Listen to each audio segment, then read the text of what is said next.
Assalamualaikum warahmatullahi wabarakatuh. Bertemu lagi dengan Bapak Rizky Kusmayadi.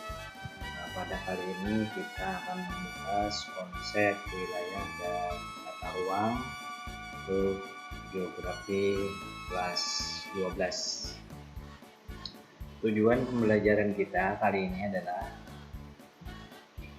setelah kalian membaca konsep wilayah dan kewilayahan, kalian dapat mengetahui perbedaan konsep dan kewilayahan dengan tepat. Nah, wilayah dan tata ruang. Wilayah merupakan bagian permukaan bumi yang dalam hal-hal tertentu dapat dibedakan bagian-bagian lain di sekitarnya. Contohnya, wilayah pedesaan berbeda dengan wilayah perkotaan. Nah, jadi ada hal-hal tertentu atau karakteristik yang bisa membedakan antar bagian permukaan bumi dengan wilayah lain di sekitarnya. Nah, wilayah perkotaan itu dengan wilayah pedesaan dibedakan atas sosial. Nah, jadi dari segi sosial, wilayah kota ini dengan wilayah desa ini akan berbeda. Nah, begitu pula dengan wilayah pegunungan dengan wilayah pantai. Nah, itu berbeda dari apanya? Dari fisik. Nah, kalaunya pantai itu secara fisik dia merupakan pinggiran daerah laut. Nah, kalau daerah pegunungan atau wilayah pegunungan, maka ciri utamanya adalah adanya gunung-gunung. Nah, yang berikutnya ada beragam konsep wilayah.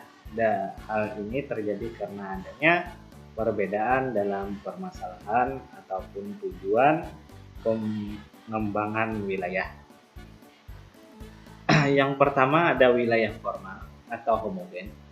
Atau wilayah ini adalah tempat di mana populasi di suatu area memiliki karakteristik yang khas didasarkan pada kriteria alam seperti karakteristik fisik, misalnya wilayah Kalimantan Tengah dan Kalimantan Selatan yang termasuk wilayah homogen. Nah, kriterianya tadi atau homogennya di dalam kriteria alam. Artinya di Kalimantan Selatan dengan di Kalimantan Tengah ini kalaunya kita lihat dari segi fisiknya maka ada kesamaan. Nah, ada gunung, ada sungai di sini. Nah, ini berarti dia homogen. Nah, jadi homogen atau sama dari karakteristiknya. Nah, makanya disebut dengan wilayah formal. Nah, yang berikutnya adalah wilayah fungsional. Nah, wilayah fungsional adalah wilayah yang menekankan keterkaitan antara komponen atau lokasi yang ditandai oleh beberapa aktivitas ekonomi. Nah, jadi contohnya apa? Contohnya adalah metropolitan yang terdiri dari kota besar di Jabodetabek, Jakarta, Bogor, Depok, Tangerang, Bekasi. Nah, Jabodetabek itu ada fungsi Jakarta sebagai pusat. Nah, jadi pusat Bogor, Depok, Tangerang, Bekasi itu adalah pendukung daripada Jakarta. Nah, ini sifatnya ini adalah wilayah fungsional itu bisa berubah-ubah. Nah, di mana misalnya Tangerang karena dia berkembang dengan pusat, maka dia menjadi kota metropolitan sendiri karena dia bisa berkembang dan bisa menjadi pusat pertumbuhan atau pusat wilayah tadi. Nah, jadi itu fungsional. Fungsinya itu bisa berubah-ubah.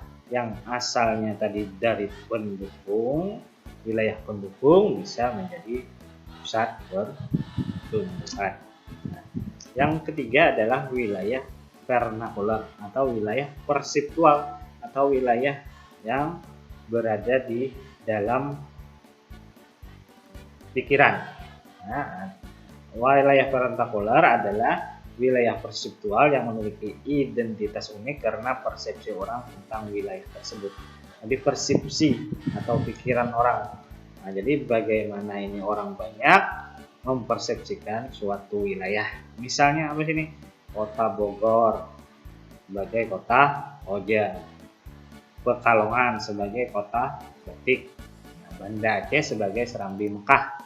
Atau misalnya yang ada di pikiran ini berkaitan erat dengan budaya terutama ya.